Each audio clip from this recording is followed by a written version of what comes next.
Okay, so next radio up on the workbench is this 1952 or 3 RCA Victor.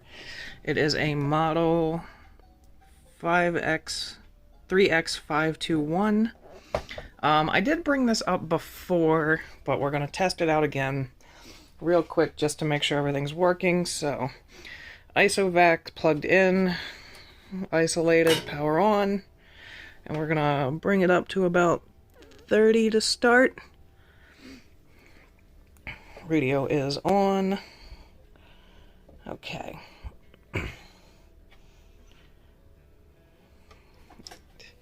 Amp draw is minimal. That's good. We're going to go ahead and bring it up to about 50 volts.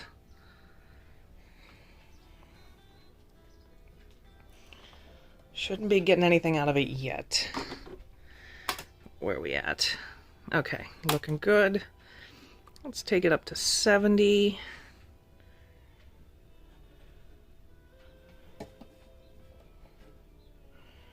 Okay. Alright. Still fine. Alright, we're going to take it up to about 90. And it should start coming to life.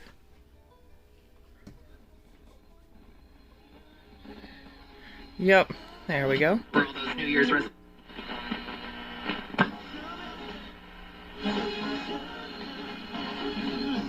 Okay. Alright, I've got the chassis out, and looking over, actually looks pretty good. It's really just dirty, some dust and dirt and stuff in it.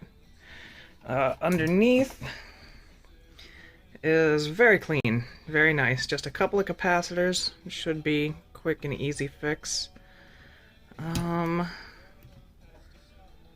One bumblebee in there. Otherwise doesn't look too bad. Since we know it works, should be very straightforward. We'll change a cap or two, power it back on test, make sure nothing's gone wrong, and then continue from there. So, starting with the electrolytic, which it looks like is a 50 microfarad at 150 volts and a 30 at 150.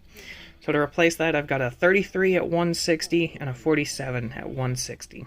Okay, I've got the new electrolytics in there. I tried to keep the heat shrink the same color as what the wire is supposed to be.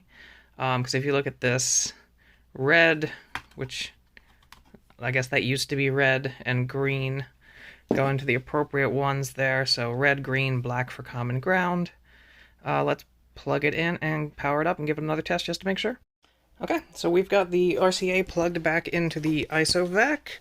Make sure it's on volts, turned all the way down, going live, and we'll crank it up to 50 to start.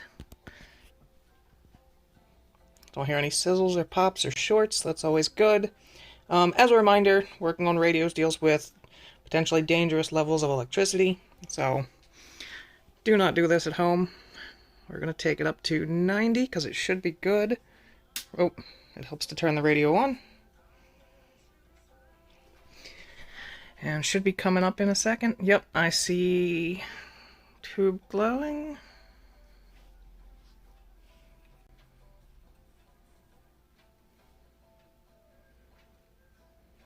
Maybe.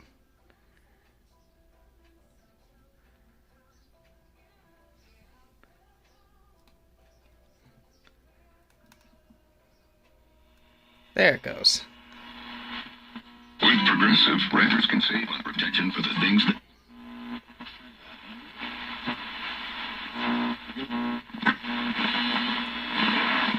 But it's like, what if I actually end up taking lessons? Okay. Sure, I've had... Alright, so the next step is going to be replacing capacitors. So let's see, we've got 1, 2, 3 wax paper and 1 bumblebee, which is the same thing, just inside of a plastic or Bakelite shell.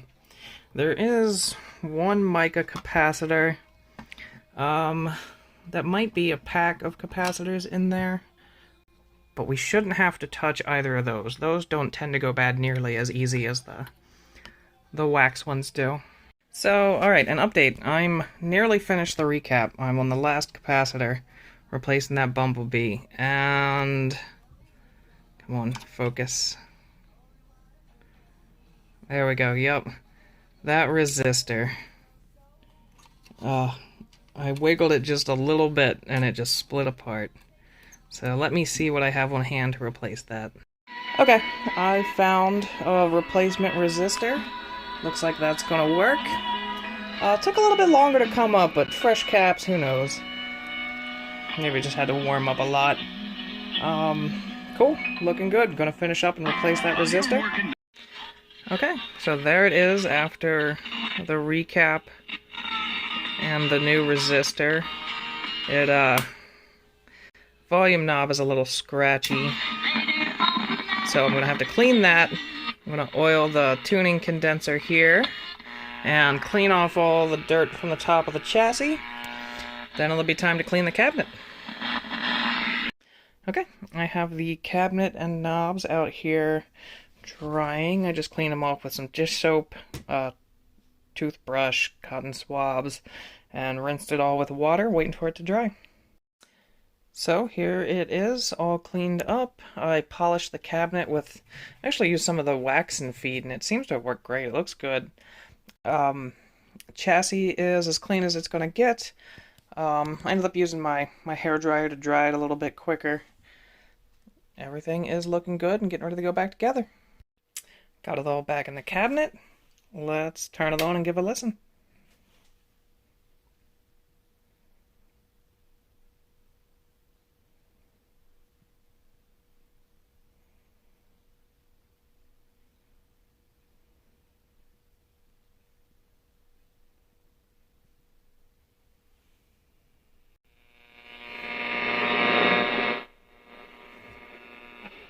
Is cut one of very many things that took place over the weekend that were in Newville, 1.7 miles south of the Walnut Bottom Road, Route 170.